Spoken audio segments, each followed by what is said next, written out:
Grayson Grundhoefer, 365 Sports, Sic'Em365.com, joins us as he does on Fridays. Grayson, let's discuss the offensive lineman from UT Chattanooga. I know that they had the Cash Courtney decommit to Arkansas where Eric Mateos is, but let's start with UT Chattanooga offensive lineman Truett and exactly what he brings to the table. He seems to be wanted by a lot of other nice schools. And what kind of an offseason overall now from the transfer portal that Baylor has had in the offensive line depth chart? Right. So, this is kind of one that I would say happened relatively quickly. We talked about a little bit on Sic'Em 365, the premium side of things, and I've mentioned his name for a little over a month now. He was always a guy that was on the radar for the Baylor staff, but it looked like he kind of took his time with his recruitment, to be honest. Schools like South Carolina, Indiana, Missouri, Arkansas, Virginia were all in on him. And then, of course, this past weekend, he visited Kansas State, and he went ahead and committed to Chris Kleiman and the Wildcats over the weekend. But he had the visit to Baylor lined up still, and he stayed true and took that visit to Baylor and saw what he needed to see from the Baylor program, to be honest. And it was enough to get him to flip from his extremely recent commitment to Kansas State, flip to Baylor.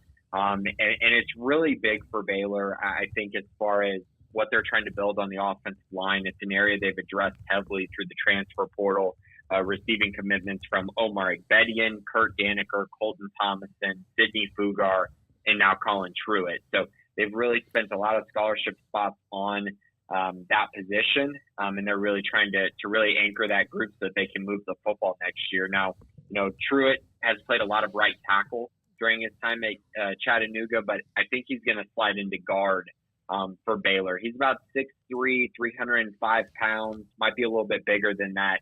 But I think that's where he's going to slide in. I think he could be the starter immediately for Baylor potentially, but at minimum, a really, really good depth piece and a guy that gives them some versatility while also giving them a ton of experience as he only has one season of eligibility remaining. So, Grayson, they've done a lot to attack the O-line, as you mentioned. They've added a ton of transfers. So where are they in terms of any further possible additions? Is the roster finally set, or is there still stuff out there? And if so, what remains to you, whether they've addressed it or not, what remains to you the biggest questions? And maybe that's still the O-line. I think there's still room as far as the scholarship situation goes. I think it's, right around, I would have said one spot this past week, which is obviously what Colin Truett would fill. But I think there might be a little bit more than that coming off of this week. And so that's still a question that, is yet to be answered. But I do believe there's a couple spots left. Now, as far as, what Baylor may be looking at, potentially the offensive line. Potentially, I think they could be looking at some kind of best player available situations as well. I also think you could look at the roster and maybe they decide to put a walk-on scholarship or something along those lines as well. But I think there's some room there. So I wouldn't say they're done at this very moment, but Colin Truett definitely gets them closer to that. Can you try to explain the makeup of who they are now? With, as you mentioned, there's still work to be done. There's always work to be done. But who they are now compared to who they were when they ended last season in the offensive line? It's leaps and bounds. They are so different up front. Everything has changed in so many regards. And yet we still may look at this offensive line and you might see three guys who were starters by the end of last year be the starters this year. And I know some people may not be huge fans of that, but when you look at it from a kind of a different lens and you're talking about guys who are growing up and developing, when I talk about guys like Colton Price or Alvin Ebasele, who were redshirt freshmen last year, asked to play a whole lot last season, a whole lot more than was anticipated. And they ended up being starters by the end of the year. And then you had Campbell Barrington, who came in from BYU last year, had all these expectations and did not perform up to the level that they needed him to at left tackle. So he moved to right tackle and ended the year there. And so you look at those three, you got three guys that I think you feel confident about being in the top 8. It just really comes down to, are those guys going to end up being starters? And then outside of that, you're talking about, upgrades, right? When you look at guys like Sidney Fugar and Omar Igbedian and Colton Thomason, and Kurt Daniker. You're just talking about some older guys, but then you also are talking about talent, guys who are very talented, who you think come in and maybe raise your ceiling. And I think that's what you get with Colton Thomason, who was, a 4-star guy in his 2023 class, and now just a redshirt freshman, has 4 years of eligibility. And then Sidney Fugar, who athletically is going to really jump off the screen to a lot of people. It's just a matter of, can he develop and put it all together during his time at Baylor, which he wasn't quite able to do at South Carolina. So still some questions. I think overall people should still have questions about the offensive line. But I do think from last year being really bad, one of the worst Power 5 offensive lines in the country, to where they are now, which I think is bordering on being average, is massive. And I know that sounds, maybe pessimistic, saying, oh, they're just average. But when you go from being, outside the top 100 offensive line-wise to being around the 70s, it's huge for your offense as a whole. And so I think they've done a really nice job, and they needed to, frankly. I just think it's crazy that you need like 6 offensive linemen in a season. That just shows you that's nuts. Like to where the development was, and just guys not panning out. And I understand changes in coaching as well, which leads me to Cash Courtney and his decommit from Baylor. He is headed to Arkansas. So there's the Eric Mateos relationship. Eric Mateos, the former Baylor O-line coach. So that makes some sense that, there would be some pull there for Cash Courtney. But what does it mean for this recruiting class and what they're eyeing and just kind of all that comes with that?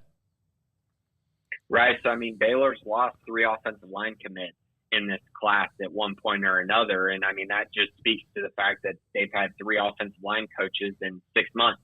And it's really hard to recruit that way. And Cash Courtney felt like the one who maybe would be the one that they hung on to, but he ultimately decided to, go rejoin Eric Mateos there at Arkansas. And now Baylor's got to really regroup there. And, to be honest, I'm not extremely optimistic with where they're at right now in the offensive line. I think they have a lot of work to do as far as sending out offers, as far as getting guys on campus. I think they're in a pretty good spot with a couple guys, which is good. But I think ultimately they really need to land guys who are difference makers there. And if they don't do that in this class, then I do think they'll look to the transfer portal again and try to add some guys who are very much like a Colton Thomason, who have quite a few years of eligibility remaining, but for whatever reason, it didn't work out early in their stop elsewhere. I think they could look that direction and also look for, older guys in the transfer portal as well. But as far as high school recruiting goes in this 2025 class, they have a long way to go as far as recruiting the offensive line, and Cash Courtney's decommitment just kind of points even more to that, and the kind of uphill battle that Mason Miller has, just given that he hasn't had a lot of time to try to figure this out and try to put it all together. I think by the end of this, they'll be fine, but I'm not, super optimistic that this is going to be a great offensive line class. Why have they struggled to recruit offensive linemen? Well, in this specific situation, I think it just simply comes down to the fact that Mason Miller has had, 3 months to try to recruit guys and, 3 different offensive line coaches in 6 months. That's really tough. And so you're talking about guys that they lost that committed under, with a different coach as their offensive line coach. And so it makes sense that these guys have decommitted, but also on the, Baylor side of things, it's a lot to do with relationships. And, it's asking a lot of a coach to come in and be able to put together an elite recruiting class at his position when there's been so much turnover and so many changes there. And so I think that's kind of what's going on as far as, in the past years. I feel like, there were some misses there as well under Eric Mateos. And so you kind of add that all together. And so you look at the roster and the depth isn't amazing. And then their current recruiting isn't amazing for multiple reasons. It just hasn't been great. And so now they kind of got to reset things, look for some guys to try to bring in on visits, try to find that next wave of recruits. And I think they're doing a pretty good job of that, but they got to turn this thing around pretty quickly because they don't have a lot of time to put this class together. The good news is you do have the transfer portal, which can make up for some of this. And I think it will. Grayson, they've got these camps going on, these weekend visits. I know they had the first one last week. We talked about that on the podcast, but just, I guess, what are your thoughts now? It's been a few days since we talked. Anything of note or just, I guess, what to be on the lookout for Baylor fans out there curious about the recruiting this weekend?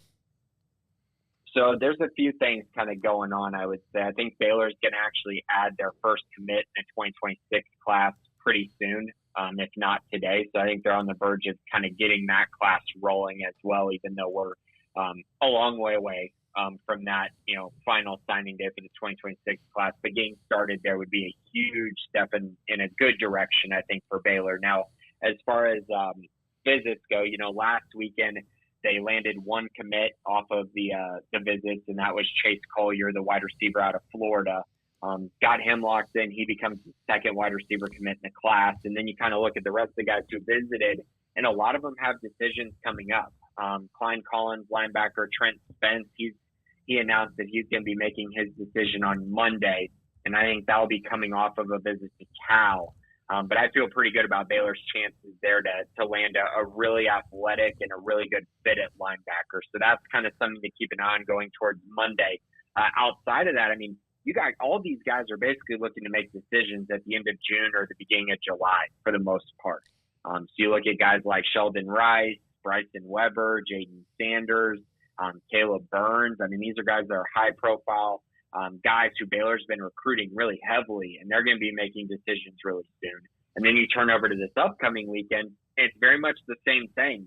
Guys like Jackson Blackwell and Jalen Cooper and Leo Almanza. These guys are trying to make decisions by the end of the month or the very beginning of July. So a lot of movement is going to come over the next 3 weeks. And I would say in general, Baylor did a good job the first weekend. I know people are disappointed with how many commits they landed. But you kind of got to remember that these visits are set well in advance, and a lot of these guys have dates for commitment set as well. And so that kind of extends the process a little bit. Going into this weekend, the biggest things are really the offensive playmakers. You got Caden Knighton, the running back commit, four-star prospect. He's committed. He's the only commit on the visit this weekend. But besides him, you also have a four-star running back in Michael Turner, a four-star receiver in Ja'Cory Watson, a four-star receiver in Jalen Cooper, and another four-star receiver in Jacob Washington. So really heavy focus on the offensive playmakers. Add that in with a guy like Kamarian Morgan, who's out of South Oak Cliff, and he's one of the top 100 prospects in the country at edge. And it kind of tells you how high profile this weekend is. And I know a lot of Baylor fans are going to be really intrigued by two other ones, and that's La Vega offensive lineman, defense lineman Ethan Thompson, and then Lorena defense lineman Jackson Blackwell, because those two guys are local guys and guys that Baylor really, really wants to solidify the nose tackle position. Now it's just kind of about, can the staff land these two guys who know about the Baylor program so well, and they would fit so well in Baylor's defense? Can Baylor ultimately land those guys? Because as we know, landing local guys hasn't been a sure thing in the past. So we'll see if they're able to do that. All right, so I know that Baylor the season doesn't start till the last week in August for Baylor, first week in September. Do you get a good read on right now, if the season started this weekend, who would be the starting quarterback? I've been of this belief for a long time now, and I'm still here with it. I still think DeQuan Finn is going to be the starting quarterback that first game. Now, I can't tell you that it comes off of anything that I've heard recently, just kind of about, how things are trending. But I just feel like over the course of spring ball, I felt like things trended his way just a little bit more. And the vibes just kind of told me that he was going to end up being the guy. We'll see if that ends up happening. Sora Robertson definitely had a very good spring camp, and there's definitely a competition there for sure. And I think it's a great thing that's going into the fall. But I still think ultimately DeQuan Finn will be the starting quarterback for Baylor that week one matchup. And I don't think I'm going to waver from that until we hear, something that's confirmed. Thank you. Appreciate your time. Grayson Grundhoefer, Sic'Em365.com, 365 Sports, recruiting analyst, football analyst, men's basketball, and also the Bearcast co-host with Craig every Tuesday on 365 Sports.